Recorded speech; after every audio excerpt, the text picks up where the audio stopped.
নমস্কার, আমি অনামিকা রায়চৌধুরী।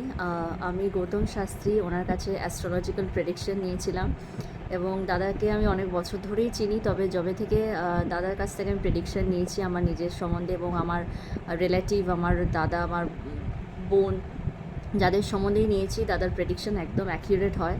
সবচেয়ে বড় কথা, দাদা খুব ভালো গাইড করেন নিজের মতো করে এবং একটা ভরসার জায়গাটা রয়েছে, মানে উনি থরো প্রফেশনালের মতো বিহেভ করেন না, যেটা বিভিন্ন অ্যাস্ট্রোলজিক্যাল জায়গায় হয়তো আমরা পেয়ে থাকি, অনেক সময় অনেক এক্সপিরিয়েন্স হয়। বাট দাদার সাথে সেটা একদমই মনে হয় না। দাদা নিজের মতো করে গাইড দেয়, মানে গাইড করেন, সময় দেয় যথেষ্ট পরিমাণে, অনেক ব্যস্ত থাকা সত্ত্বেও। এবং সবচেয়ে কথা, খুব ভালো কাউন্সেলিং করেন এবং আমার অত্যন্ত খারাপ সময় আমি দাদাকে পাশে পেয়েছি। ওনার গাইডলাইন্স, ওনার প্রেডিকশন সত্যি খুব সুন্দর, অ্যাকিউরেট। তো আমি খুব স্যাটিসফাইড দাদার কাছে অ্যাস্ট্রোলজিক্যাল প্রেডিকশন নিয়ে। তো আমি রেকমেন্ড করবো যে সবাই যেন দাদার কাছেই তোমরা নাও। তো থ্যাংক ইউ।